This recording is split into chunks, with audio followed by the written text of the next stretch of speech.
The terms of reference that the King's Fund set for us asked us a really pretty big question.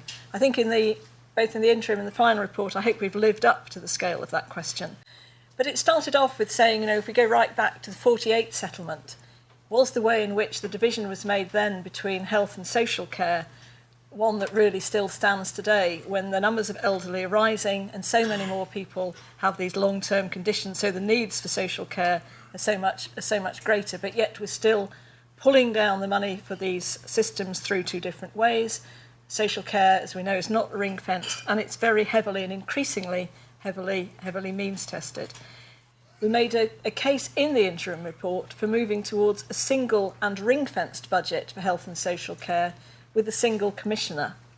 But that funding aspects are not where we started. We started with the question of entitlements, and we started with thinking about patients and how the system should be built around patients. We suggest that social care for people with critical needs should be made free at the point of use really as quickly as possible, and that of course would cover people also at end of life.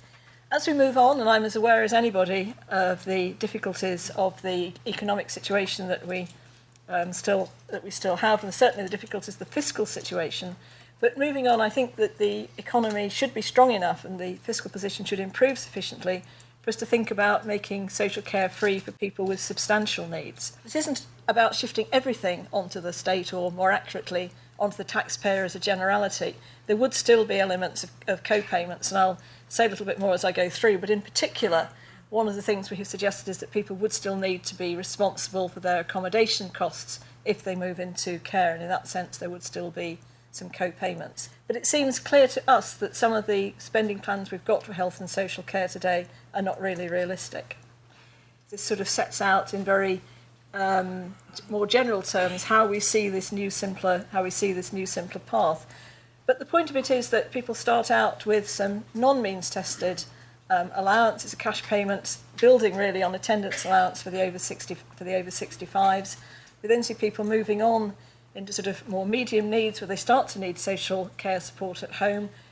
We think this could be delivered through personal budgets, and here we don't think it's going to be possible to meet all costs in the short term, and may indeed not be possible for quite some time, and there may be elements of sharing of costs here, certainly at this level. But for people with higher needs, and certainly, as I say, end-of-life care, our view is that they should be fully funded, and it should be a directly commissioned service out of the new bodies which would bring health and social care together, so there would no longer be this argument about which is health and which is social care, and people would have directly commissioned budgets. And we have been brave enough to put forward a set of suggestions about how it's paid for. We took the view that we wanted to increase entitlements to social care rather than reduce entitlement to health care. In the interim report, we did raise the possibility of more charges for health care. Following a great deal of debate on the Commission, we more or less decided against it.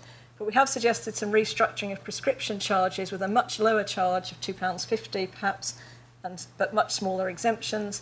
And we've also, as I say, suggested that people in continuing health care, new entrants into that system, should pay their own accommodation costs. We suggest that people working past state pension age should pay national insurance, which they don't today, although at a lower rate than the standard rate the rest of us pay, and increases in national insurance to people over 40. To some extent, it's a bit like some of the social insurance schemes that exist on the continent, where people start to pay in as they get older into a scheme to fund social care.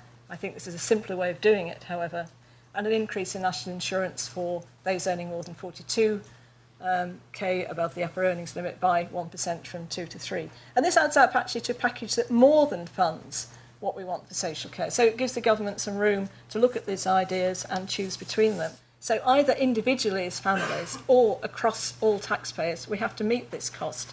And my view is that actually this way forward offers the people in serious need a much better deal than we get today.